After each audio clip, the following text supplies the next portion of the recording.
al que voy a presentar, Mario Gutiérrez Rodríguez, es en la actualidad investigador postdoctoral en el Instituto Universitario de Investigación en Arqueología Ibérica de la Universidad de Jaén, donde también disfrutó de un contrato Juan de la Cierva. Mario realizó su tesis doctoral sobre geoarqueología de los espacios cívicos y monumentales de las ciudades de la Bética, proceso de transformación, usos secundarios y abandono en su tránsito hacia la antigüedad tardía, en el año 2019, creo recordar que la lees, 18. Y ahí comienza su línea de investigación principal, que ha sido sobre todo el estudio a través de la geoarqueología, realizando investigaciones en ciudades como Hispalis, Munigua, Baelo Claudia, Torreparedones, utilizando técnicas como la micromorfología de suelos, análisis geoquímicos para identificar eventos sedimentarios y transformaciones urbanas a partir de toda esa documentación que él consigue a través de la geoarqueología. Es un placer que estés con nosotros y cuando quieras, Mario. Bueno, el placer es mío y siento no haber podido llegar antes porque este evento tiene un gran interés y muchas gracias por la invitación y por su presencia. Bueno, pues en esta charla que hemos organizado yo, tanto yo como Miguel Damas Flores, José Luis Serrano Peña y Miriam Quiles, que está aquí con nosotros, pues vamos a hablar de un proyecto de investigación de plan nacional que nos ha sido concedido recientemente para estudiar las dos colonias romanas que hay en el Alto Guadalquivir y su evolución. El proyecto lleva 9 meses de existencia, con lo cual pues vamos a hablar de una de las primeras fases del proyecto, que es poner en orden los datos que hay en estos territorios. Este es un poco el índice de la presentación. Primero vamos a presentar el área de estudio y la evolución entre el periodo romano y la antigüedad tardía, por cuestiones que veremos también en el punto 1.2 de historiografía. Necesitamos partir de la realidad altoimperial, como en otros muchos casos, para hablar de estos momentos tardíos, y también partimos de ciertos obstáculos, como por ejemplo que estas cronologías no han tenido el desarrollo que han tenido en otras regiones de la península ibérica. En ese sentido nos encajamos nosotros con ese proyecto, el proyecto Postcolonial ID, que va a estudiar el fenómeno colonial desde su etapa gestacional, que es donde vamos a poner más énfasis, desde el mundo ibérico a ese mundo altoimperial, pero también entendemos la realidad colonial en la perspectiva de la larga duración, que es lo que nos trae hoy aquí. En ese sentido, vamos a hablar de dos casos de estudio muy diferenciados. Martos, que es la antigua Tuqui, que pasa del prestigio colonial al prestigio episcopal, y Salaria, que lo hemos llamado el declive de una colonia romana, porque esos dos casos de estudio reflejan bastante bien, creemos, la situación historiográfica actual en la zona en la que trabajamos. Nosotros estamos enclavados aquí, en el sur de la península ibérica, en una zona limítrofe entre las antiguas provincias altoimperiales de la Bética y de la Tarraconense, donde hemos tenido, por ejemplo, también la fortuna de trabajar en el Arco de Jano, ese Janus Augustus, esa entrada monumental, las puertas de la Bética, con lo cual estamos en un espacio pues de notables diferencias. No es homogéneo en toda su geografía, ¿no? Esa división provincial se nota en el propio patrón de asentamiento. En la propia Bética encontramos una mayor densidad de ciudades ubicadas en a poca distancia entre sí, mientras que en la Tarraconense encontramos esa dinámica más tradicional de esta provincia, con menos ciudades más separadas entre sí. En rojo encuentran esas dos colonias que nosotros investigamos, Tuqui en la Bética, Salaria en la Tarraconense, y en época altoimperial partimos de esa realidad de una gran densidad urbana. La mayoría son promociones de época Flavia, aunque hay un impulso de época augustea muy importante organizando en torno a las vías de comunicación, en torno al Guadalquivir y a la vía Augusta, que está jalonada por este monumento que les comentaba, el Janus Augustus. De esa situación pasamos a esta. Y aquí es cuando el registro arqueológico se encuentra una realidad historiográfica. Nosotros en este territorio no contamos con la fortuna del desarrollo de proyectos sistemáticos de investigación centrados en cronologías de época romana y tardoantigua, con notables excepciones que han sido muy importantes para esta región, como por ejemplo el proyecto Isturgi, que ha permitido documentar la cultura material de este periodo, o el proyecto Cástulo, que aunque ha tenido diversas fases, es un impulso excepcional y ahora mismo está en vías de estudio y de publicación, pero tiene importantes novedades para este periodo que nos ocupa en esta reunión. Como ven, ahí hemos organizado un poco esas mismas ciudades en torno a las evidencias que contamos de ellas. En algunos sitios tenemos evidencias materiales sólidas de la continuidad de estas ciudades. Son los casos de Tuqui, de Mentesa, de Cástulo o de Cástulo, que son sitios que van a ser sedes episcopales, que van a tener cecas en época visigoda y que tienen una clara continuidad desde el punto de vista de la arqueología.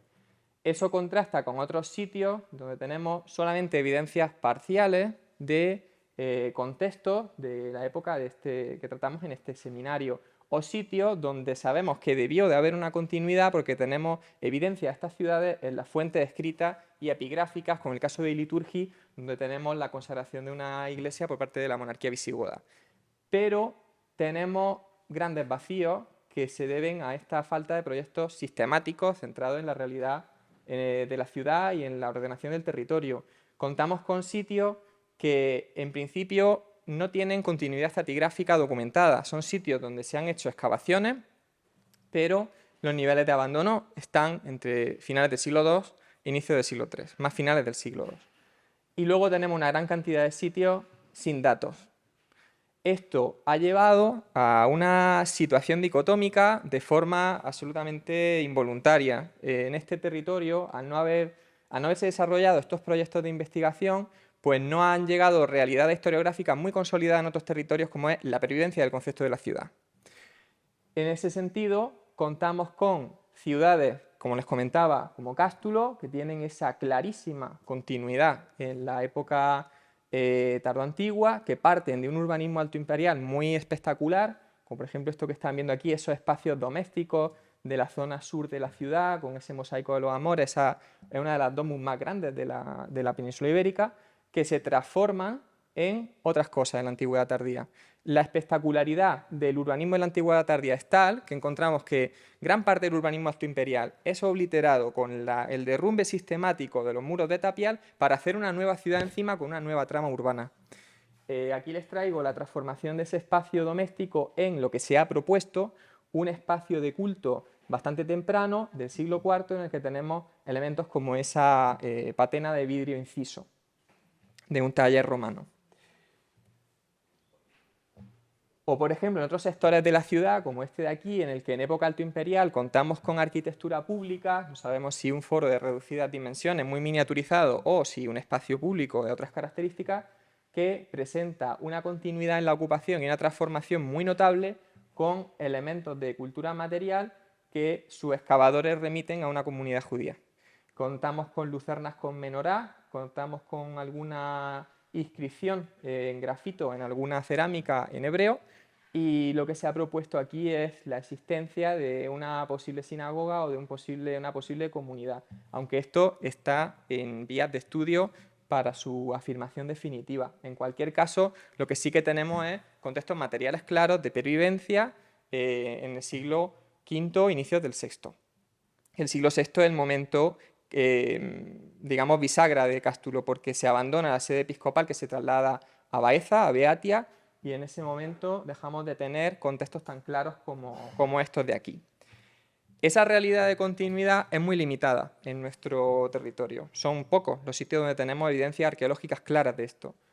Esta es la otra realidad. Sitios donde tenemos ciudades de época altoimperial, que están en la media de superficie de tamaño de esta región, como por ejemplo Cabeza Baja, Encina Hermosa o Atalayuela, donde en los años 80 y 90 se hicieron excavaciones en una cierta extensión, con sondeo, son fases no de abertura de excavación en extensión, sino fases de sondeo exploratorios para explorar la superficie de estos asentamientos.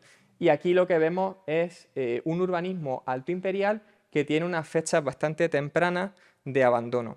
Contamos con un enorme problema en esta región, y es que no encontramos cultura material apenas del siglo III.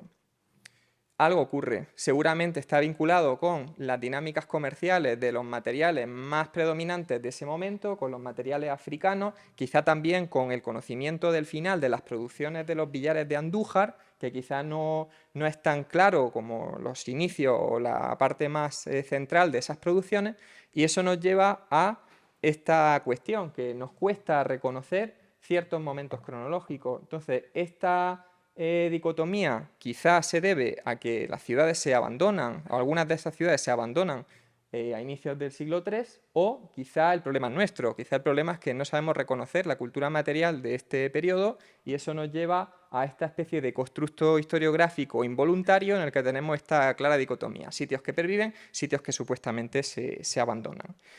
Ahí llegamos nosotros. Nosotros tenemos este proyecto en marcha que tiene como eje narrativo las colonias romanas y tenemos diversas fases de trabajo. Al llevar 9 meses de vida, pues nosotros vamos a hablar fundamentalmente del eje 1, que sería el análisis historiográfico del fenómeno colonial, porque hemos puesto en orden, o estamos intentando ordenar, la gran cantidad de datos que tenemos de estos sitios, sobre todo de Martos, y vamos a hablar algo de ese eje 2, que son trabajos de campo, que es la transición de oppidum a colonia y la evolución de las colonias. Nuestro proyecto parte de un compromiso con el trabajo de campo porque pensamos que es necesario un conocimiento empírico y sistemático de la realidad arqueológica de estos sitios, con lo cual hemos planteado desde técnicas no invasivas, más generales, hasta la escala microscópica y molecular con análisis microestratigráfico, análisis físico-químico, bioarqueología, para ver cómo es la transformación de estos espacios. Dicho esto, pues vamos a ver los dos casos de estudio, ¿no? El primero es Martos, aquí tienen una imagen de la ciudad actual de Martos. La colonia de Tuki se localizaba en este enclave, en ese enclave donde tienen esas torres, en esa parte alta de ese cerro, topográficamente muy destacada, esta ciudad a los pies de la peña de Martos, y lo que contábamos era con una gran cantidad de datos muy dispersos. Eso nos ha llevado a hacer un análisis historiográfico en un sentido de revisión documental, pero también del estudio de su espacialidad, que es lo que presentamos en esta reunión. Entonces hemos creado este sistema de información geográfica que recoge desde hallazgos dispersos, sitios arqueológicos, epigrafía o excavaciones. Y este punto creo que es muy importante, evaluar la calidad de los datos con los que contamos a la hora de construir narrativas. Martos es uno de los sitios que cuenta con un mayor desarrollo de la arqueología urbana, no solo en la provincia de Jaén, sino en toda Andalucía. Nosotros hemos georreferenciado todas las excavaciones arqueológicas que cuentan con al menos un informe consultable. Somos conscientes de que no hemos podido reflejar el 100% de las intervenciones, pero seguramente estamos entre un 90 y un 95% de lo que se ha hecho. Es cerca de 200 intervenciones lo que hemos hecho y hemos reflejado no solamente si tienen resultados positivos, que verían ustedes en amarillo en esos polígonos, o resultados negativos desde el punto de vista arqueológico, que serían esos polígonos azules, sino también cuestiones como si se ha llegado hasta la roca madre y se ha agotado la secuencia, o en qué cronología se ha hecho, adjuntar los informes en esta base de datos para poder tener una visión de conjunto. ¿Qué nos ofrece ese trabajo? Pues un panorama en el que aquí están viendo en esos colores azules de esos polígonos grandes, están viendo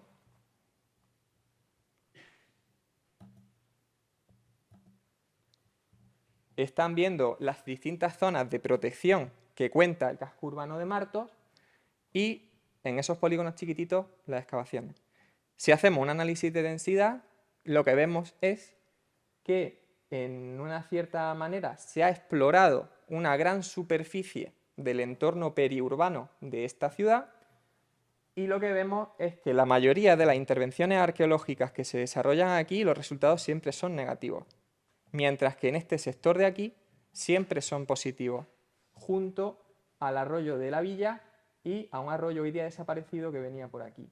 Esto va a ser un eje central en esta presentación, el que con trabajos como este podemos evaluar nuestro conocimiento arqueológico de los suburbios para poder hacer propuestas de la selección de los espacios que se ocupan para luego estudiarlos desde el punto de vista topográfico y su funcionalidad, pero al menos poder discernir entre sitios que quizá tienen una densidad de ocupación muy baja, o incluso inexistente, frente a sitios densamente ocupados. Vamos a hacer un recorrido por lo que sabemos de esta ciudad. Empezamos del espacio intramuros, donde tenemos muy pocos datos arqueológicos, muchos datos epigráficos. Esto es debido a la siguiente cuestión. Aquí en el mapa, en los triángulos, ven la dispersión de epigrafía, verán que se concentra en torno a esta plaza de aquí, la Plaza de la Constitución, y aquí lo que tenemos es el cabildo de época renacentista y tenemos una iglesia que arranca desde época medieval cristiana, si no antes. En esta localidad ocurrió algo bastante curioso, y es que en el siglo XVI se hace este gran proyecto urbanístico para crear esta arquitectura del poder civil, y cuando se hace, lo que se hace es desmontar el cementerio que había asociado a esta iglesia, la iglesia de Santa Marta. Esto lo hace un personaje público que es Diego de Villalta, que era muy sensible a los restos arqueológicos. ¿Por qué digo sensible? Quizás es la palabra. Porque con esos restos arqueológicos hace esto. Cuando excavan, documentan el foro de la antigua colonia. Llegan a ver las losas de la plaza. Sobre las mismas losas de la plaza tenemos enterramientos medievales cristianos de ese cementerio que estaba junto a la iglesia. Y Diego de Villalta, en un libro que escribe, lo que hace es recoger estos hallazgos, medir estas construcciones que él encontraba y trasladar los epígrafes a una de las fachadas del Cabildo, en el que, fíjense, letreros antiguos. Crea como lo que podríamos llamar unos primeros museos de epigrafía de la península ibérica. Los pone para asociarse a ese pasado romano y darle más prestigio al espacio de mayor representatividad civil y del poder en esta ciudad. Eso es maravilloso porque nos ha permitido, pues, tener una información de primera mano de esta ciudad, que es tan difícil de estar a veces arqueológicamente, pero bueno, gracias a estos epígrafes pues conocemos muchos aspectos de edificios que no tenemos constatación arqueológica, pero que estuvieron ahí, como por ejemplo un circo, un teatro y quién sabe si un anfiteatro. Nos desplazamos un poco hacia la zona norte de la ciudad. Aquí ya empezamos a hablar de arqueología urbana, y aquí tenemos un edificio que es bastante destacado en el sentido de su potencia vertical. Son varios metros de un muro de Opus Caementicium con un revestimiento de ladrillo que parece que está configurando unas termas, porque tenemos piletas de Opus Igninum, tenemos suelos de Opus Igninum, tenemos una fosa en la que quizá pudo haber habido un labrum en este espacio semicircular, en esta exedra, y que tiene una ocupación que llega hasta el siglo IV, no como termas, seguramente como un espacio productivo, a tenor de lo que documentan sus excavadores. Esto coincide con las excavaciones arqueológicas que se han hecho en el foro. Siempre estos niveles de amortización están determinados por la Terra Sigillata Hispánica Tardía Meridional, que sería el indicador que tenemos para este periodo, y se irían a un siglo IV-V. Esto es importante porque tenemos un desequilibrio cronológico entre la información de la cultura material y de los contextos arqueológicos que siempre llegan hasta el V, lo que conocemos hasta ahora dentro de la ciudad, con el espectacular desarrollo de la sede episcopal, que llega hasta el siglo IX en fuentes escritas y que se consolida muy temprano porque tiene presencia en el Concilio de Elvira. Pasamos al único espacio doméstico conocido, y aquí lo que tenemos es una urbanización desde el siglo II a.C., con una configuración muy importante en época augustea con la fundación de la colonia romana, y lo que tenemos es una ocupación como espacio doméstico hasta un siglo IV avanzado, inicio del siglo V, en el que empezamos a tener algún enterramiento, y alguno es uno, es este individuo infantil que tenemos aquí enterrado. Salimos de la ciudad y nos vamos al suburbio más inmediato, y aquí lo que tenemos es uno de los accesos a la ciudad. En esa flecha de color discontinuo lo que estamos viendo es la subida a la ciudad, que tiene una marcada topografía que hace necesario subir por ese recorrido, y ahí lo que tenemos es una concentración de epigrafía funeraria de época altoimperial espectacular. En ese contexto de la calle Campiña y de la Plaza del Llanete es cuando en el siglo XIX aparece esto. Aparece un sarcófago constantiniano que en la tapa tiene escenas del Antiguo Testamento perdidas, y en el desarrollo frontal tiene escenas del Nuevo Testamento en torno a los milagros de Cristo. Aparece no solamente eso, sino que también aparece epigrafía tardía, en el que vemos al obispo Cepriano, que ordena una edificación que no conocemos, y también tenemos una inscripción que parece que debió estar enclavada en un baptisterio. Esto, junto con las descripciones que nos da Manuel Gómez Moreno, que es el que visita estas excavaciones y el que hace un informe de lo que queda de las ruinas de lo que había aparecido en el siglo XIX, nos da a entender que aquí había un espacio de culto muy destacado porque encuentra muchas tumbas en batería, entre las cuales estaba esta. Lo que hemos rescatado es algo que Gómez Moreno cita en su informe y que había pasado un poco desapercibido, que son esas dos piezas que hay ahí. Son dos botellas de cerámica de cuello muy cerrado que en la base tienen una capa de mortero porque, como las describe Gómez Moreno, estaban enclavadas en la parte superior de este sarcófago, con lo cual seguramente estaban vinculadas a libaciones o a ritos funerarios, de visita, de memoria de la persona que había aquí enterrada. En ese edificio no solamente había estos elementos tardíos, sino que también había elementos altoimperiales, porque contamos con epigrafía honorífica del foro de la ciudad que está reutilizada en este espacio. Nosotros pensamos que esto de aquí es, o debió ser, con mucha reserva, un espacio de culto martirial suburbano, de notables dimensiones, que debía de tener un contrapunto dentro de la ciudad con un espacio de la sede, que no conocemos, todo es hipotético. En ese sentido, la cristianización del territorio se detecta en otros muchos espacios de este suburbio, en el que tenemos hallazgos dispersos de piezas arqueológicas, algunos en contexto arqueológico, otros son hallazgos casuales, de elementos de edificios de culto cristiano y de época visigoda. Tenemos canceles, tenemos también placas decoradas en ladrillo, tenemos alguna columna de altar, que lo que configuran es un paisaje salpicado por estos edificios de culto, que ahora después veremos un poco en mayor profundidad. Esa cristianización de este suburbio se traslada al territorio en su dimensión más amplia y encontramos cómo salpicando esos ejes viarios de salida de la ciudad y de entrada en lo que entendemos que era el paisaje centuriado de esta colonia, pues tenemos algunos espacios de culto como esos que marcamos en esos puntos de ahí, en los que hemos tenido bastante suerte, pero cuando estábamos preparando este congreso y visitamos alguno de los sitios, encontramos un fragmento de cancel, que tenemos inédito, ¿no? Es una anécdota. También tenemos presencia de ladrillos con crismones y con inscripción que pertenecían a elementos funerarios. O sea, en este caso no es un contexto arqueológico controlado, es un hallazgo casual, pero bueno, son ladrillos muy reiterativos que siempre tienen escrito lo mismo, Gioni, con un crismón. Y en ese territorio encontramos este aspecto de aquí, que es el tesoro de Torredón Jimeno, ese gran tesoro de las coronas visigodas. ¿Había aquí un espacio de culto o era una ocultación?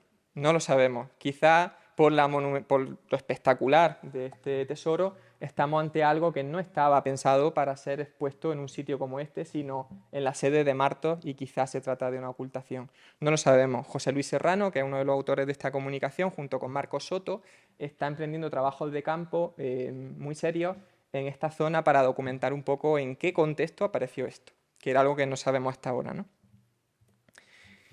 Pasamos de esos paisajes de la cristianización a ver el suburbio en su dimensión productiva y que veremos que no podemos disociar de la cristianización. Partimos de la realidad altoimperial por lo fragmentario de estado de conocimiento.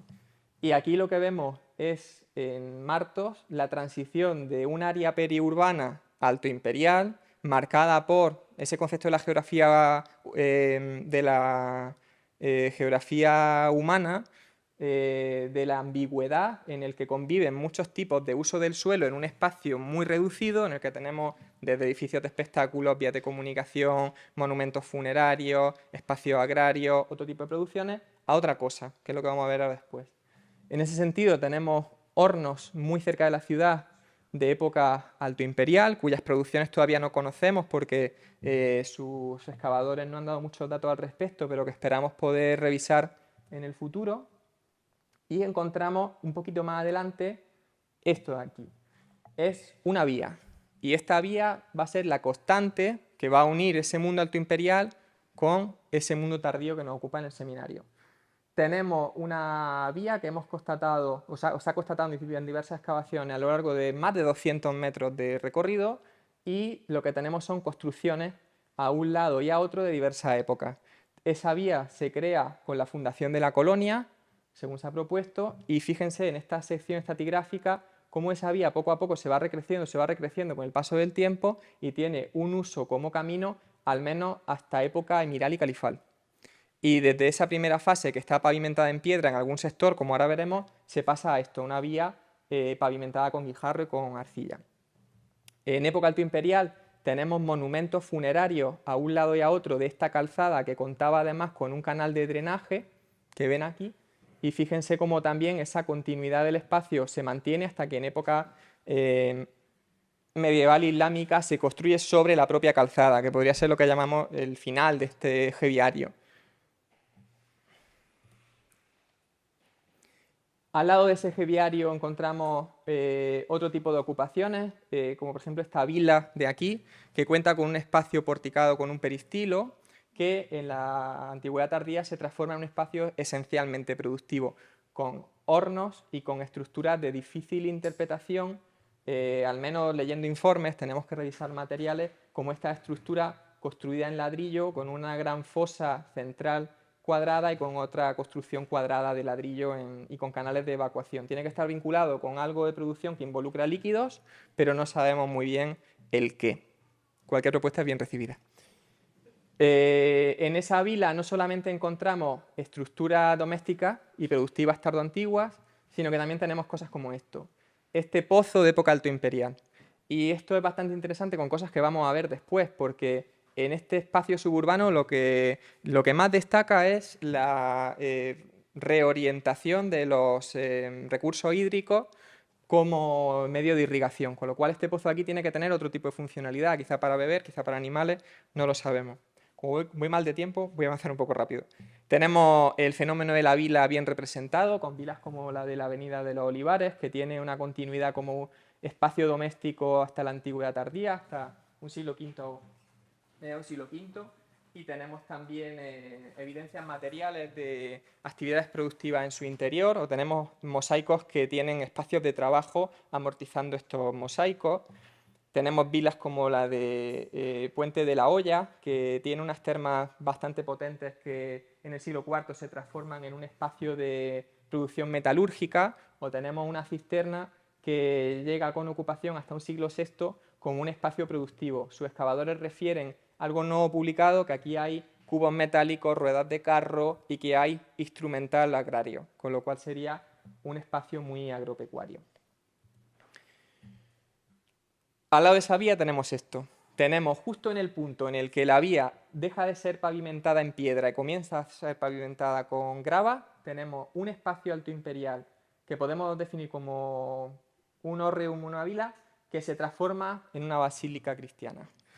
Con 3 naves, con ese ábside, reutiliza, según sus excavadores, una pileta como un espacio bautismal y tiene una zona anexa de enterramiento a este edificio. Con lo cual, lo que vemos es cómo esos paisajes pasan de estar dominados por el paisaje de la vila a estar dominados en cierta manera por un paisaje cristiano, porque no lo he comentado, pero en la villa de Puente de la Hoya tenemos algunos de esos restos de elementos de un espacio de culto cristiano que no se ha reconocido, pero que debió estar ahí, con lo cual vamos teniendo esos puntos salpicados por el territorio.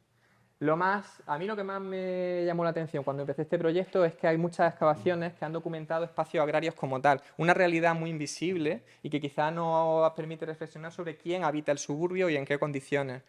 Tenemos espacios agrarios de época altoimperial con una fuerte presencia de viñedos que ven en esos colores rojos, que luego en época visigoda se transforman en eso, en unidades estratigráficas negativas. Y ahí contamos con 2 tipos de unidades estratigráficas negativas, pequeñas fosas que son vertederos y otras cosas que son mucho más grandes, como lo que ven en esa imagen. En algunos casos son estructuras destinadas a almacenar el agua, como ven en esa secuencia estratigráfica de ahí, y en otros casos se ha propuesto que son espacios domésticos porque cuentan con ajuar doméstico, con molinos, cuentan con otro tipo de cultura material. Y lo interesante aquí es que estas estructuras presentan una continuidad entre la época visigoda y la época emiral. Tenemos algunas unidades estratigráficas anteriores de época visigoda que son cortadas por unidades que presentan este tipo de cultura material de época islámica, con lo cual nos permite ver la continuidad del uso agrario del espacio. Lo interesante aquí es que estas construcciones son en precario, son construcciones en madera. Es una realidad arqueológica muy invisible que contrasta mucho con la monumentalidad de la vila, la monumentalidad del espacio de culto cristiano, y que en comparación con el periodo alto imperial lo que vemos es un cambio de un uso muy diverso de los cultivos, porque tenemos hórreas destinadas a cereales y tenemos estos espacios más destinados a la viña, a unos usos mucho más intensivos, a comunidades campesinas que no solamente están económicamente vinculadas a la tierra, sino físicamente atados a ella, porque viven ahí, viven en este espacio. De ahí saltamos a Salaria, perdonen las prisas. Salaria es un ejemplo totalmente diferente. Es una colonia que también está enclavada en esa topografía tan acusada, que presenta una conservación de la arquitectura pública altoimperial muy destacada, que la tenemos constatada por epigrafía, que se trata de la colonia Salaria, y la cuestión es la pervivencia. Aquí es donde tenemos la notable diferencia. Esto ni siquiera son datos, es algo que acabamos esta semana, con lo cual está recién salido del horno y tenemos que procesarlo. Pero es la microprospección que hemos hecho. En Jaén tenemos algo que es una condena, al mismo tiempo es maravilloso. Tenemos un olivar en toda la superficie de la provincia y tenemos olivos que están creando cuadrículas de 10 metros cuadrados. Con eso nosotros lo hemos usado para hacer una microprospección con unas unidades de muestreo que son estos cuadrados que nos generan los olivos, que están hechos a escuadra y cartabón. Nosotros aquí lo que les enseñamos en este mapa son el resultado de esa microprospección. Se han prospectado 985 cuadrículas, una superficie de cerca de 20 hectáreas, hemos recogido 13.000 fragmentos diagnósticos y que lo que nos ofrecen es eso. En el mapa de tonos rojos vemos la dispersión de elementos cerámicos, en el mapa azul vemos la dispersión de tégulas e ímbrices como indicador de edificios, que es muy sintomático para ver la evolución de la ciudad en diferentes periodos, cuando se usa o no se usa ese tipo de arquitectura, y en verde ven los sitios donde hay arquitectura emergente. Nosotros no hemos estudiado el material, eso es algo que vendrá después, pero sí que tenemos una sensación después de haber estado haciendo este trabajo de campo, y es que el material arqueológico que se puede datar entre los siglos III y VI representa un 1% o un 2% como mucho del total de lo que hemos recogido, con lo cual aquí cuesta pensar que existe una ciudad como tal.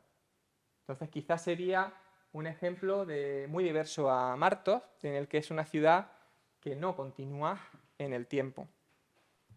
Lo determinarán los trabajos de campo de excavación. ¿Qué es lo que sí que vemos? Aquí tenemos algún aspecto muy diverso con respecto a Martos. Como no tenemos el desarrollo de la arqueología urbana, nuestro conocimiento del suburbium es mucho más limitado, no es tan sistemático. Lo que sí que tenemos es prospecciones arqueológicas que lo que documentan para la época de este seminario son una serie de sitios que representaría muy bien este que les voy a presentar, Cerro Castillejo. Lo que vemos no es un suburbium a priori tan ordenado como el de Martos, sino que vemos que antiguos sitios de época tardoibérica o de época republicana, que eran pequeños ópidas de los siglos I y II, y torres fortificadas, que es un fenómeno muy del sur, muy de este territorio, torres que tienen arquitectura ciclópea, que miden 10 por 10 y que tienen un pequeño recinto asociado, se ocupan en este periodo. Tenemos una ausencia de materiales en la ciudad, fíjense, hay colonia Salaria y en los 10 kilómetros les presento este sitio, aunque entre medias tenemos reconocidos varios de ellos. En este sitio, que tiene 1,5 hectáreas, se han realizado excavaciones. Aquí les traigo una planta de esa excavación y aquí unas imágenes de los contextos. Tienen un buen estado de preservación, tenemos elementos completos, tenemos una verticalidad de las construcciones, tenemos contextos que son claramente basureros domésticos, tenemos algún enterramiento de individuos infantiles, pero sobre todo lo que tenemos son espacios muy domésticos, como por ejemplo esta mesa hecha con grandes piedras, con grandes lajas de piedra, en el que aparece asociado este ajuar doméstico con elementos de procesado de alimentos, de almacenamiento, convertido de líquidos, y en el que tenemos no solamente esa cerámica común y esa cerámica de cocina, sino que también tenemos vajillas finas. Y eso es lo que nos permite también pues bueno, superar esa barrera de los materiales que les comentaba anteriormente. Aquí tenemos una predominancia de la terra sigillata hispánica tardía meridional, que es la gran protagonista de este territorio, que son formas que fundamentalmente imitan a las cerámicas africanas, aunque también tenemos algunas imitaciones de cerámicas del norte peninsular, como por ejemplo esa forma 2, que imita una 37 tardía. Y en estas excavaciones, pues bueno, hemos encontrado esta pieza, que quizá podría ser una nueva forma de tardía meridional, que nosotros proponemos que es la combinación de tradiciones diferentes como la forma 9 de esta producción, que es una imitación a su vez de una GEI 61, con formas de la africana D que tienen pies altos, que esto es bastante inusual en esta producción de las tardías meridionales. En cualquier caso, también hay alguna importación de Ibiza, como están viendo ahí, y en cualquier caso lo que nos remite esta excavación es a algo diverso, pero al mismo tiempo parecido a Martos. Diverso porque el patrón de asentamiento es diferente. En Martos tenemos una mayor diversidad de tipos de asentamiento concentrados en un pequeño espacio, mientras que en Salaria, un sitio mucho menos investigado, que esta es algo que quiero dejar muy claro, ¿no? Necesitamos avanzar en el conocimiento, lo que parece que refleja actualmente es una preponderancia de este tipo de sitios fortificados en altura. En cualquier caso, lo que tienen en común es la presencia de estas comunidades aldeanas vinculadas totalmente a la tierra, que es un poco el eje conductor. La conclusión que traemos aquí es que igual que el origen del fenómeno colonial es diverso, porque no hay dos colonias iguales o no hay dos colonias que partan de una situación parecida, así ocurre con su evolución. La evolución no es, como se ha propuesto en otros muchos casos, no estoy descubriendo la pólvora, similar en las colonias, sino que la transición entre el privilegio colonial al privilegio episcopal no estaba dado, era algo que venía por la evolución económica y social de estos sitios. En el futuro queremos aplicar esta metodología multiescalar y multianalítica para ver la evolución de estos espacios, de estos suburbios, de estas ciudades, para construir narrativas sobre modelos de organización social. Pues esto sería todo. Muchas gracias. Bueno, enhorabuena por las fantásticas ponencias y con casos tan reveladores y tan poco a poco bien estudiados, que creo que es necesario, ¿no? En estos contextos con continuidad hasta nuestros días prácticamente. Una pregunta un poco relativa a Tárrago, Cartagena y Lugo, creo que era. El hecho de que aparezcan en torno al siglo finales del IV, V, VI, en los tres casos, o que haya esa efervescencia de construcción de hornos de vidrio en el entorno periurbano, incluso urbano, en el caso de Cartagena, como hemos visto ahora, ¿pensáis que tiene que ver con ese fenómeno o proceso de reciclaje de materiales, de vidrio en este caso, más que con la producción de elementos nuevos, tal y como estamos viendo, por ejemplo, en el entorno de las villas y demás, que hay un proceso claro de desmonte de las estructuras para reciclar mármoles, vidrio y sobre todo metales, por la falta de materia prima en este sentido? Y Mario, enhorabuena también. Tenéis mucho trabajo para hacer ahí todavía, pero es súper ilusionante. Gracias. Sí. En el caso de Tárraco tenemos constancia de hornos y de amontonamientos de vidrio reciclado con la intención de hacer alguna cosa. ¿Qué cosa hacía? No sé si hacían lingotes de vidrio para ser utilizados en otros sitios o si tenían una producción. No hemos podido identificar una asociación entre estos hornos y formas que se pudieran producir allí. Lo que realmente es significativo es que se repita esta rutina en diferentes puntos, ¿no? A partir del siglo VI, esta proliferación de talleres metalúrgicos o vítreos. Sí, para Lugo y Tui, en realidad, no tenemos datos para saber. El vidrio está en Tui, sobre todo. Ah, sí. Aquí, vale. En Tui tenemos el vidrio, en Lugo son producción cerámica, sobre todo. Entonces, en la producción cerámica parece que es novo, es cerámica, además, con un fuerte. Ya se producía antes, pero a partir del V y hasta principios del VI, por ahí, hay todavía una fuerte producción que en este caso es una organización productiva específica. Y el de Tui no lo podemos saber, pero porque no hemos hecho análisis arqueométricos, pero realmente casi todo el vidrio que aparece en Galicia es tardorromano, o sea, es de los IV, V y VI. No hay prácticamente vidrio anterior. Hay, pero poco. Entonces yo me inclino a pensar que es...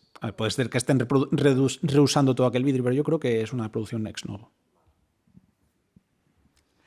En el taller de la Ínsula 2 no hemos sacado apenas, no han salido apenas restos de fabricación de vidrio. Hicimos unos análisis de un muestreo, pero que sí que se veían algunos indicios de reciclaje, pero bueno, en piezas que no eran, digamos, restos de fabricación, por lo tanto no podemos asociarlas concretamente con las que se produjeron allí en el taller. En cualquier caso, creo, o sea, consultando así estudios sobre el tema, Sánchez de Prado, en su estudio que hace en su libro sobre los talleres de vidrio de la península, sí que remarca esa proliferación de talleres en el siglo IV en toda la península. Entonces, parece que sí que tiene que estar relacionado con algún cambio, por lo menos en el sistema productivo o de distribución, porque es muy llamativo, que verdaderamente parece un fenómeno que se da en toda la península ibérica. La mayoría de los hornos documentados en Hispania son de esas fechas, hasta donde yo controlo. Gracias. Creo que Ricardo Lauro también. Sí, yo tengo... Muchas gracias por las exposiciones, que han sido todas muy claras. Quizá estábamos más frescos hoy que ayer a última hora. Y las haré en el orden, aunque a Mario le voy a preguntar cuando llegue el momento, y quería ver una de las diapositivas, la de la calzada amortizada en un momento determinado. A Josep, has hablado de termas del siglo V. De Valnea, de siglo V, no sabemos exactamente el momento final, pero sí en el siglo V. Y se construyen en ese momento. Y se construyen en ese momento. Simplemente es porque me recuerda que una situación en l'Île de la Cité, justo enfrente en la plaza de Notre Dame, es un barrio portuario y tiene termas del quinto asociados militares.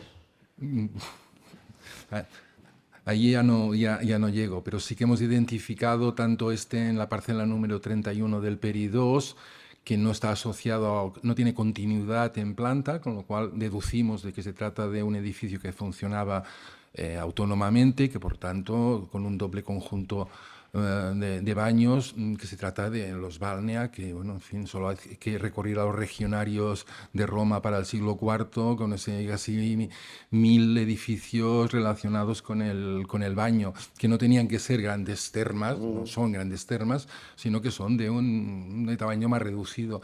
Y en el caso de las presuntas termas, antes casa suburbana de la necrópolis paleocristiana, sí que es sugerente su proximidad con todo el conjunto eclesiástico del Francolí. Vale, que no hay tantas de esas épocas, no hay tantas, que no hay muchas termas de esas épocas. Bueno, y tenemos otras que mantenemos todavía la prudencia, que da la sensación de que también se podrían incorporar a digamos, a este elenco de conjuntos bálnicos, pero que he preferido no comentar porque todavía es un tema que está en proceso de excavación y cuando finalice, pues forme parte un poco de ese resurgimiento de principios del siglo V, que ya he relacionado repetidamente con la particular coyuntura que tiene Tárraco en ese periodo. Es la punta de lanza de los intentos de recuperación de la península ibérica y eso requiere una inversión del Estado muy fuerte para habilitar el puerto, para dotarlo de infraestructuras, porque si no, como podéis comprender, un ejército como el de Asterius hacia el 419, yo qué sé, me lo invento, a partir de Procopio, que son 10.000, 15, 20.000 personas, los metes en una ciudad que tiene unos antecedentes, no es ese gran bajel que decía Libanio, que era Antioquía, es un pequeño esquife que no puede soportar el peso que supone acoger a 5, es igual, un ejército pequeñito, sí, no puede ser 5.000, 10.000, 15.000 personas en una ciudad que en el siglo IV me cuesta pensar que tuviera más de 5.000 habitantes. Obviamente requiere una gran inversión y yo creo que lo que hemos reflejado aquí, y Sensiles también extraería dentro de este fenómeno, es si Tárraco entre el 419 y el 470 hay constancia del paso sucesivo de ejércitos, hay que comer. Y las ánforas, esos conjuntos de ánforas, 25% orientales y todo eso que documentamos en los 90 en Tarragona, tiene que estar ligado con esa necesidad de suministrar alimento a una población que viene desde fuera y que el territorio no es capaz de soportar. No he hablado del siglo IV, pero me gustaría hacer solamente una referencia. El siglo IV, tal vez hay algo, no, tal vez no, seguro que hay algún indicio de recuperación, pero la situación es complicada. No volvemos a tener una sola ánfora. Las presuntas ánforas tarraconenses de Simon Key, que yo me creí y que publiqué específicamente un artículo sobre eso, son lusitanas. Con lo cual, a partir de finales del siglo III, con las Drexel 2-4 evolucionadas, a partir de este momento hasta mediados del siglo VII, no tenemos esta pequeña ánfora, que es otra historia, es una ánfora doméstica y tal. ¿Qué ha pasado en el territorio? Pero tiene una cierta lógica. Si la mano de obra servil se ha muerto, recuperar otra vez el ritmo agrícola y sustituir esa mano de obra que ha desaparecido, no creo que fuera un proceso fácil. O sea, que la ciudad durante finales del siglo III, pero durante una parte importante del siglo IV, continúa estando en una situación complicada. Gracias. Mario, ¿en qué época se amortiza la vía?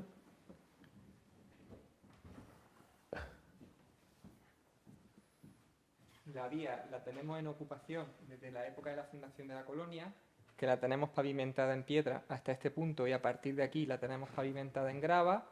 En este sector de aquí, que es el que se ve en planimetría, aquí tenemos monumentos funerarios. No se ve la flecha, ¿eh? Ah, claro, entonces malamente. Usa el puntero si quieres. Aquí, vale. La tenemos pavimentada en piedra en este sector. En todo este sector está pavimentada en grava. Y la ampliación es esto, ¿no? Pues aquí tenemos monumentos funerarios altoimperiales y la amortización total y definitiva sería en época emiral, cuando tenemos estas construcciones domésticas de aquí sobre la vía. Nada, simplemente es que yo lo que efectivamente todo eso es así, pero lo que veo es un clarísimo desplazamiento que la morfología evidencia, es decir, la calle retoma por arriba, justo arriba donde tienes el punto ahora, es decir, esa vía moderna. Sí. Yo a priori diría que es el desplazamiento de la vía, ¿no? Bueno, no tenemos datos arqueológicos en ese sentido. Es una propuesta interesante que haya habido un desplazamiento. Si se excava, es probable que se encuentre, hay más de un caso de esos. Es posible, sí. En este solar, al otro lado de la calle, se ha excavado por completo. Y aquí lo que tenemos son la mayor parte restos de época prehistórica reciente. Son de neolítico, calcolítico y tal. Entonces, si hubiera habido una fase islámica en este sector aquí pegadito, lo habría puesto en la planimetría. Entonces, de momento no tenemos datos, aunque es una propuesta interesante. Claro que sí.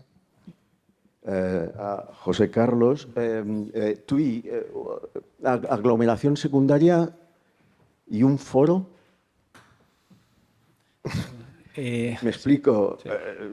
Es decir, una aglomeración secundaria, por definición, depende de las autoridades de una capital, de una civitas, y por tanto, estructuras políticas, administrativas y judiciales. ¿Es posible o es una interpretación antigua y ahí se queda? Vamos a ver, claro, la categoría de aglomerado secundario, que dices muy bien que en la Galia se ha usado mucho, aquí fue aplicada, la tomo de Fermín Pérez Losada, que fue el que hizo el estudio de los aglomerados secundarios, para poder, bueno, de hecho el libro se llama Entre la ciudad y la aldea, todos los aglomerados secundarios.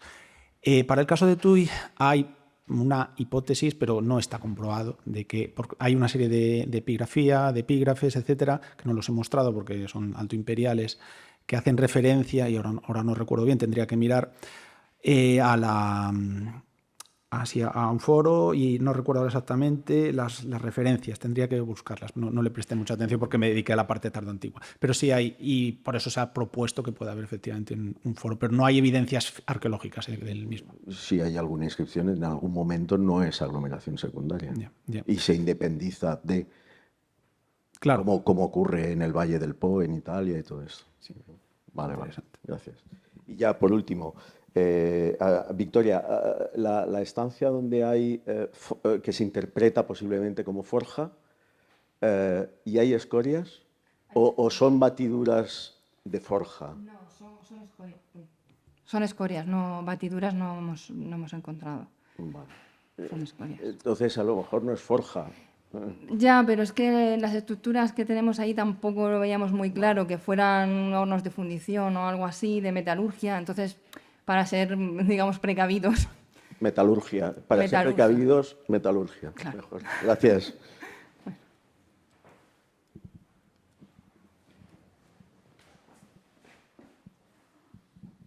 Gracias. De nuevo la felicitación a todos por las intervenciones muy interesantes, uno aprende mucho y aprovecho de nuevo para felicitar también a los organizadores por el éxito de la actividad, ¿no? Y de la organización. Yo tenía una pregunta para Josep Antón, otra para José Carlos y otra para María Victoria. Y al igual que Julia, felicito a Mario por el trabajo que me ha interesado mucho y en particular la prospección intensiva y los resultados que teníais, ¿no? A Josep Antón, a mí hay una cosa que siempre me ha llamado la atención de los espacios martiriales de Tarragona, que es, por un lado, que esté la Basílica Martirial en la zona del anfiteatro y, por otro lado, que esté la Basílica Funeraria Martirial, teóricamente, de San Fructuoso, en la zona opuesta de la ciudad. ¿Os planteáis alguna...? Y además que la basílica dentro del anfiteatro sea del VI y que las estructuras del complejo funerario sea de mediados del V, ¿no?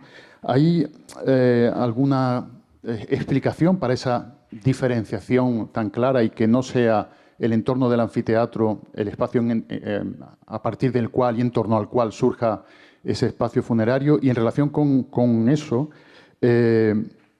la cronología, si no me equivoco mucho, de la basílica funeraria en la zona del Francolí es de mediados del siglo V y, si no lo he entendido mal, debe ser muy próxima al surgimiento o eclosión importante del espacio suburbano. ¿Hay alguna posibilidad de relacionar, independientemente de las actividades que después se vayan a desarrollar, el surgimiento de ese espacio suburbano con el propio espacio martirial, funerario, etcétera? Voy por partes. ¿Está esto? Sí. Son ejecutados en el anfiteatro en el 259. Es un espacio público. Según las actas, que sobre algunas de ellas tengo muchas dudas, sus adeptos recogieron piadosamente lo que había quedado de ellos y ¿qué hicieron? Llevarlo al cementerio de la ciudad. Y en ese momento, el cementerio de la ciudad, lo que comentaba antes, ¿no? El siglo I, el siglo II se van ocupando las zonas más próximas a las puertas, de los más potentes, y a mediados del siglo III, la zona de enterramiento que le tocaría, fueran cristianos, fueran mártires o fueran simples laicos, era esa de allí. Con lo cual depositaron esos restos en el lugar que correspondía y posteriormente es cuando el recuerdo del lugar donde fueron enterrados pues se le erige esta presunta basílica mortuoria o cimenterial. Y en otro caso, el anfiteatro, hay que esperar a que el anfiteatro deje de tener la función que tenía, que esto se produce a lo largo del siglo V y a finales del VI ya las fosas están totalmente colmatados y en recuerdo probablemente del lugar donde fueron ajusticiados, pues es cuando se erige la iglesia conmemorativa. Tiene que estar ligada, creo yo, forzosamente a ese recuerdo del lugar donde tuvo lugar el martirio. Y la segunda parte era... La relación del suburbio, del espacio suburbano con... Bueno, yo es que la verdad no quisiera liarla, ¿no? Pero yo la ideología es muy importante, no la voy a discutir ahora, pero donde se sitúan estos edificios es en la vía que te lleva desde el puerto hacia el puente. Es una vía que en ese periodo tiene una intensísima actividad. Si Sencelles fuera lo que pensamos, de alguna manera hay que llevar los alimentos hasta allí, con lo cual esa vía debía tener una frecuentación intensísima durante este periodo, porque no deja de ser la vía de Italia in Hispanias, la vía que se utilizó en el siglo III, II a.C. para la conquista de la península. Yo veo más poder laico. Juan es un gran propietario, pero resulta que nuestros archivos son los eclesiásticos y Juan fue obispo. Y es importante porque fue obispo y lo único que sabemos de él es que fue obispo, ¿no? Pero detrás de ese obispo puede haber, no hay, pero puede haber una persona potente que, como, digamos, para embellecer todo su cursus honorum, además es obispo, ¿no? Pero yo creo más en el impulso, en la practicidad, en el interés, digamos, más laico, que eso no está en contraposición, obviamente, que si Sabía es potente y eso está muy frecuentada, pues que obviamente hubiera un tránsito de peregrinos que pudieran asistir, ¿no? Pero el motor, yo lo veo en el motor en la intervención del Estado, en la intervención económico-política, más que en el mundo ideológico. No sé si... Sí, perfectamente iba por ahí la cuestión. Para José Carlos, está muy bien que hayas definido el espacio como una zona mediatizada por la ciudad. Y me ha venido en mente el término que se emplea ahora en geografía y que utilizó Nikos, que es el de espacio rururbano. Un espacio urbano en el que incorporan actividades rurales y está muy directamente relacionado, ¿no? Pero evidentemente abarca el ámbito que tú has tratado. Y la pregunta es, has hablado de la construcción de iglesias que están muy vinculadas con las élites y has hablado de fortificaciones. ¿Hay alguna relación entre esas fortificaciones y esas iglesias? Cronológica, espacial, que puedan vincularse alguna de ellas o que puedan vincularse entre ellas? Pues trabajamos algunas veces con esas hipótesis y el problema es que los casos que podrían relacionarse no tenemos las cronologías claras. Es decir, por ejemplo, hay posibilidad, pero es por las fuentes escritas, de que haya una de las fundaciones de Frutuoso que fuese en el monasterio de Pollo, en la costa, en Pontevedra, pues lo dicen las fuentes y bueno, muchos autores, y justo encima hay evidencias, hay un monte, está el monasterio a pie de costa y hay una gran subida, un desnivel, y arriba hay restos de una fortificación que podría encajar en este periodo. Podríamos tener un monasterio controlado o vigilado por una de estas fortificaciones, pero quiero esforzar, todavía no tenemos datos y es una hipótesis que alguna vez hemos planteado, pero por ahora hay que ir poco a poco, ver las cronologías y luego, cuando ya tengamos las cosas más claras, pues a ver, relacionar. Pero sí. Y para María Victoria, una anécdota, lo primero. Yo no le arriendo las ganancias a quien tiene que estar gestionando 34.491 unidades estratigráficas y deben ser de los niveles de las primeras unidades. O sea que me ha llamado la atención que la exageración de la excavación y el volumen de información. Y luego, en la necrópolis de San Antón, con las mensas funerarias, ¿hay alguna evidencia, alguna posibilidad de identificar algún templo cercano, que pudieran estar vinculados a algún templo cercano? Y en relación con la necrópolis intramuros cercana al teatro, ¿por qué la identificáis, me he podido perder, con enterramientos ad santos? En cuanto a la necrópolis de San Antón, es que se ha excavado un sector pequeño, básicamente lo que se veía en la fotografía, no mucho más, fue también una excavación de urgencia para la construcción del museo. Entonces, verdaderamente no sabemos muy bien lo que sucede en el entorno, en los límites de la necrópolis. No sabemos si podía haber algún edificio de culto. Sí, bueno, la cronología de la necrópolis, siglo IV al siglo V, más o menos, creo que pone mediados más el comienzo, pero no, tampoco hemos encontrado ningún elemento arquitectónico o sea, por la zona, ¿no? que pueda indicar la existencia de algún edificio de este tipo, que tampoco ha aparecido en ningún punto de la ciudad, ni en la zona del teatro, ni en ninguna parte. Verdaderamente el obispado de Cartagena es bastante escurridizo porque no hemos encontrado prácticamente ningún elemento que nos permita visualizar esos edificios de culto. La sede episcopal no se ha localizado ninguno, absolutamente. Y en cuanto a la necrópolis del teatro, pues es una propuesta también que se hacía Sebastián y Jaime.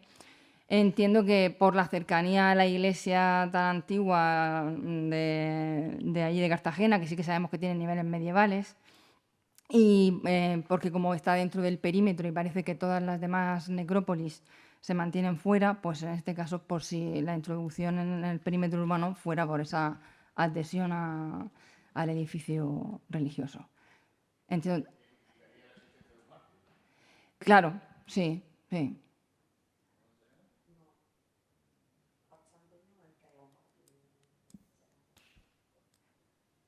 Yo creo que ahí lo utilizan sobre todo en relación a un edificio de culto. No sé, verdaderamente no soy consciente de que tengan propuesta de que haya un mártir ahí, pero bueno, sería una opción. Como ya se planteaba también en el PowerPoint, Cartagena es la única sede episcopal que no tiene ningún mártir reconocido y posiblemente lo hubiera. Bueno, en primer lugar, y siguiendo a lo que comentaba Alberto, quiero agradeceros a todos la espléndida sesión que habéis hecho, agradecer una vez más a los organizadores que en este caso me hayan invitado o nos hayan invitado a todos, a pesar de que fue con subterfugios, ¿no? Parece ser. Pero en cualquier caso esos subterfugios se han revelado enormemente positivos porque yo por lo menos salgo de aquí viendo la materialidad de una cantidad cualitativa y cuantitativamente de suburbia, con toda su variedad, que por otro lado, pues efectivamente nada tiene que ver con los primeros momentos de este coloquio. Así que daros la enhorabuena por la iniciativa. Bien, y ahora ya la pregunta era, bueno, y dar la enhorabuena a todos los que estáis también colaborando de forma callada, pero sin los cuales pues tampoco sería, digamos, este coloquio haber sido tan dinámico en todos los sentidos. Y ya, bueno, pues excepto para Mario, que ya te he felicitado por la espléndida visión que nos has dado de esa parte de la provincia de Jaén, que es, vamos, novedosa y muy prometedora, ¿no?, con todo lo que estáis haciendo, pero no tengo, por tanto, preguntas. Quiero decir vamos, que me ha encantado. Y para los demás vuelvo al vidrio. Entonces, os quería hacer dos preguntas. Habéis mostrado hornos de vidrio, pero ¿tenéis datos de que además de horno haya taller, algunas partes, algo que pueda tener un cierto contexto de cómo funcionaba todo el proceso productivo? Y luego, la segunda, que también es de vidrio, es ¿tenéis conocimiento o habéis identificado si hay vidrio en bruto en los sitios? Y si hay vidrio en bruto, ¿cuál sería el porcentaje respecto al reciclado? Que teóricamente todo indicaría que la inmensa mayoría del material con el que se trabaja es de reciclado y en bruto hay poco, excepto en el caso de Recópolis, que es por ahora, bueno, pues como dice Civil, excepcional. Pero esto de la excepción puede tener también su lógica, porque ese vidrio en bruto de Recópolis viene de algún sitio. Y ese sitio, ¿cuál es? Yo ya sé, te lo comentaba, Josep, yo creo que, vamos, creemos los que estamos trabajando en Recópolis que todo el material, las producciones anfóricas, cerámicas, pero también el vidrio en bruto podría llegar a través de Tárraco, ¿no? Esa sería la otra cuestión. Pero también, sabiendo que Cartago-Espartaria es la capital o el centro más urbano que en estos momentos conocemos mejor de época bizantina, sí también, de la misma forma que eso, como se hablaba ayer en el tema del comercio, viene del mundo bizantino, el vidrio en bruto de Recópolis, sí lo tenéis también identificado en Cartagena. Y ya está. Muchas gracias de todas formas por... Si queréis, empiezo yo, que seré más rápido. En el caso de Tarragona tenemos constancia de que se están fundiendo materiales reciclados, pero no tenemos constancia de qué hacían con ellos una vez elaborados. Ahí también me he dejado simplemente un caso que es en Sencelles. También existe un taller de vidrio que podemos datar también genéricamente entre el sexto y el séptimo. era lo que los alemanes en su tiempo habían denominado el taller de fabricación de teselas. Cuando excavamos el resto de la habitación, no era el taller de fabricación de las teselas, al contrario, era el taller donde las teselas arrancadas de los mosaicos para hacer bloques, ¿no?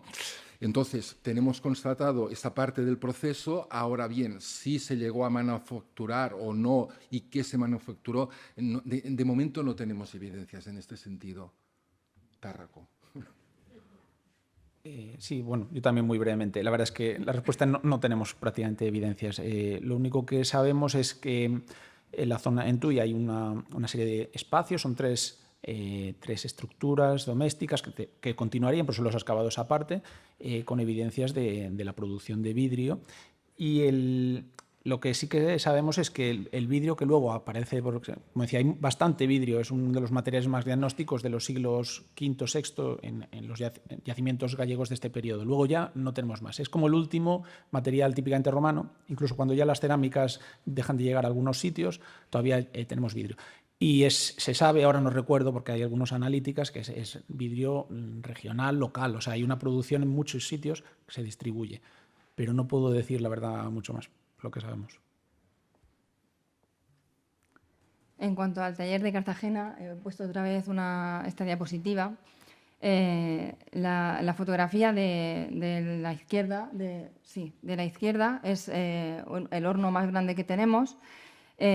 Asociado a ese horno hemos encontrado, si se fijan a la izquierda, más a la izquierda, una pequeña camarita también, sí, llena de cenizas. Que bueno, después de mucho buscar paralelos, pues la propuesta que más se podía adaptar era como una pequeña cámara para hacer piezas de tamaño más pequeño. No hemos encontrado otra interpretación.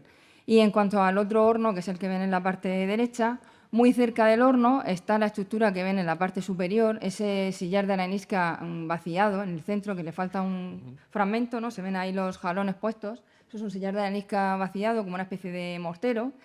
Y sí que se han encontrado paralelos en otros talleres que se utilizaban este tipo de instalaciones para triturar el vidrio, que posteriormente, en el proceso un poco de reciclaje, o incluso el vidrio en bruto, que también hay que picarlo, como viene.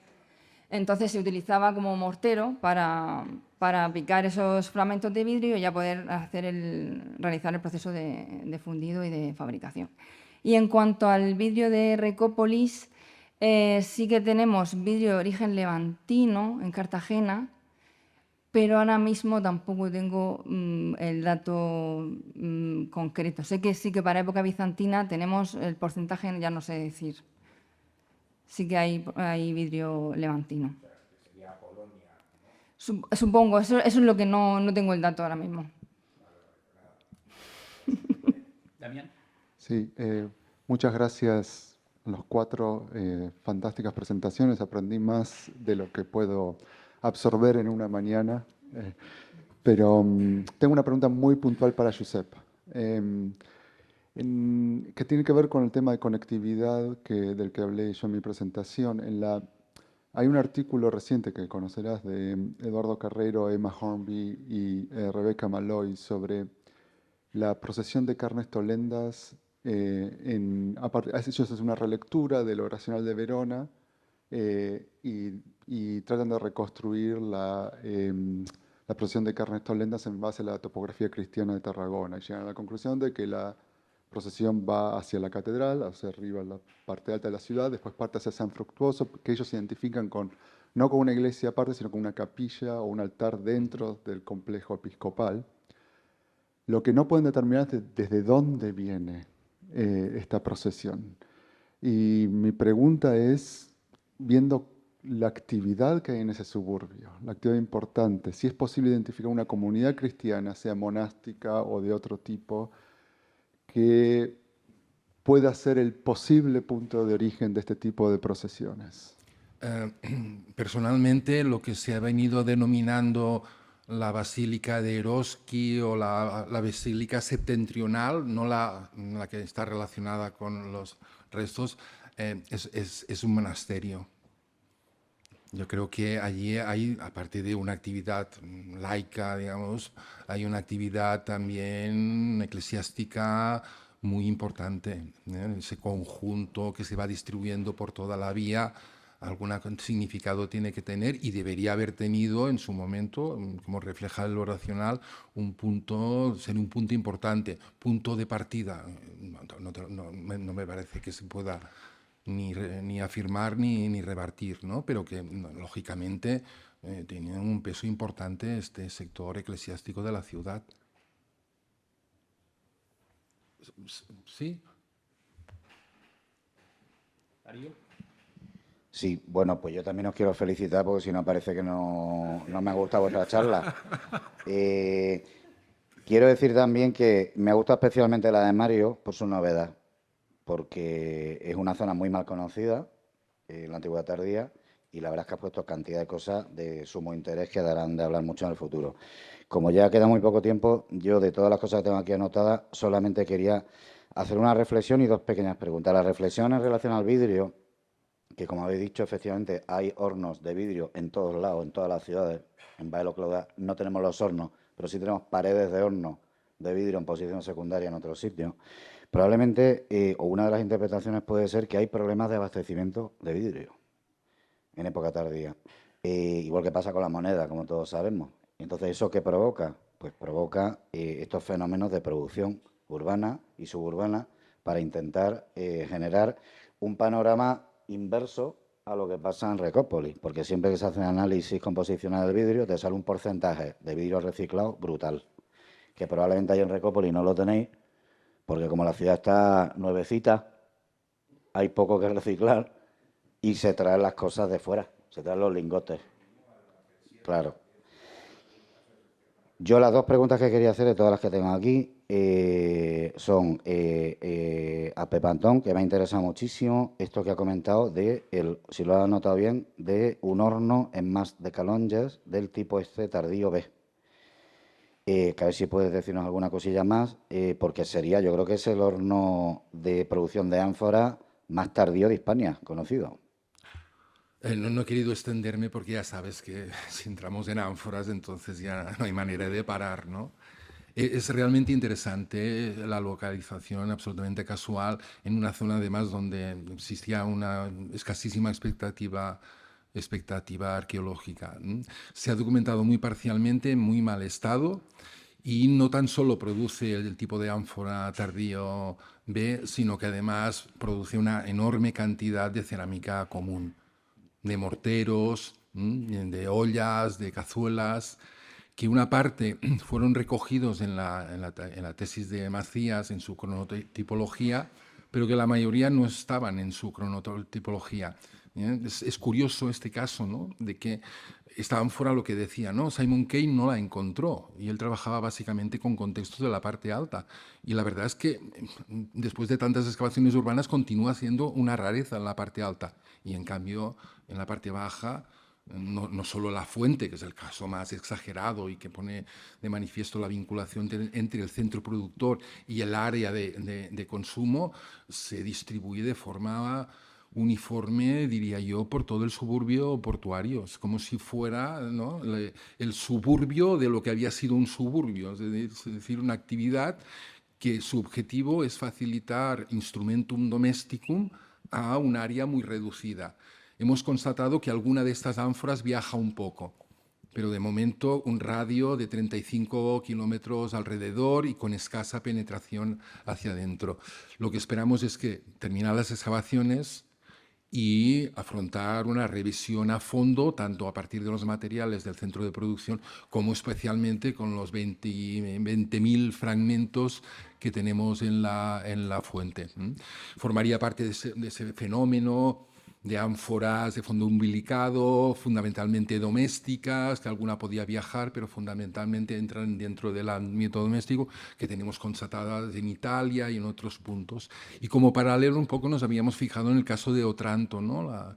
El surgimiento de un centro de producción cerámica en un entorno portuario, como un posible paralelo a este horno. Tenemos que acabar de precisar cronologías, da la sensación que no llega a finales del siglo VII, por los datos que tenemos a partir de la tesis de Francesc Rodríguez Martorell, pero realmente yo considero que es de gran interés y que esperemos que este año, pues, no, en julio sale un artículo en Pirene recogiendo un poco los datos principales. ¿Del octavo? Porque no tenemos nada del octavo. En la fuente la tenemos datada con mayor precisión porque hay más materiales que comparar, porque este horno es un horno ex novo, que sale cerca de una vila, pero separado de esta vila de aquí. La tesis de Francesc Rodríguez, él se obsesionó en buscar siglos octavos y octavos y octavos, y lo que acabó demostrando es que no había siglo octavo. ¿Excusa? Sí. Le anforete domestique que utilizamos como paralelos, que es exactamente lo mismo. No está pensada tanto para viajar como para hacer frente a las necesidades domésticas. Pero claro, si está en un puerto, es muy fácil que viaje. Ni que sea como aguada, como agua para los barcos.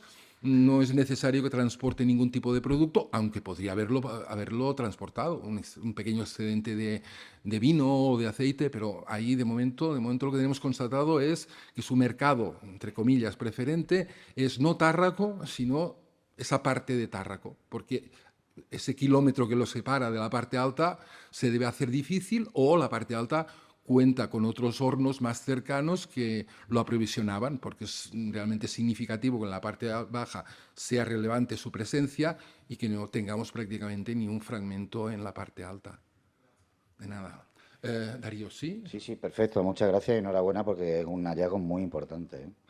Y la otra pregunta era para María Victoria, que antes de hacértela también quería hacer otra reflexión de un tema que tú conoces muy bien, y es que la economía productiva y comercial de Tárraco, con este tema que has comentado del obispo y demás, yo creo que también es algo que hay que reevaluar en el futuro, al hilo de todas estas ánforas nuevas, de las cuales tú sacaste una forma nueva, que ahora hay 4 o 5 más en lo de Ses Fontanelles, de Palma de Mallorca y demás, que indican que la ciudad, que era un tema que no conocíamos en absoluto, tiene una vertiente comercial potente y rastreable en el registro arqueológico.